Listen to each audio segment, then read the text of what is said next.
The difference in our fandom was that even then, which I don't know, we were in our early 20s, and you would regularly go to the corner to get a cup of coffee and a newspaper and come back with the wrestling magazines that you had tucked into the newspaper to steal.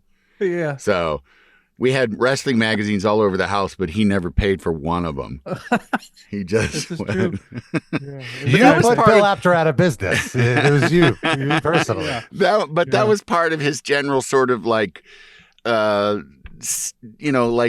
off-gassing of shoplifting. Because like we'd go to the grocery store and then we'd get outside and he'd like, pull a jar of like salmon roe out of his pocket and be like, I had to. Like it was like, I have to steal something.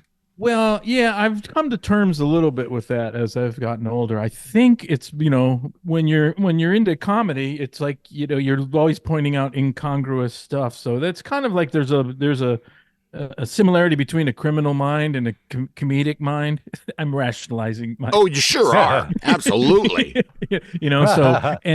So whatever, I think I've kind of thrown just a wet blanket over those psychological problems, and I don't tend to unearth it. I loved when Werner Herzog was actually on Conan's broadcast talking about therapy, which I think is great. But he's, but it's like, when does therapy stop? And he said, I think if you illuminate everything in your house and you keep illuminating everything, soon the house becomes uninhabitable.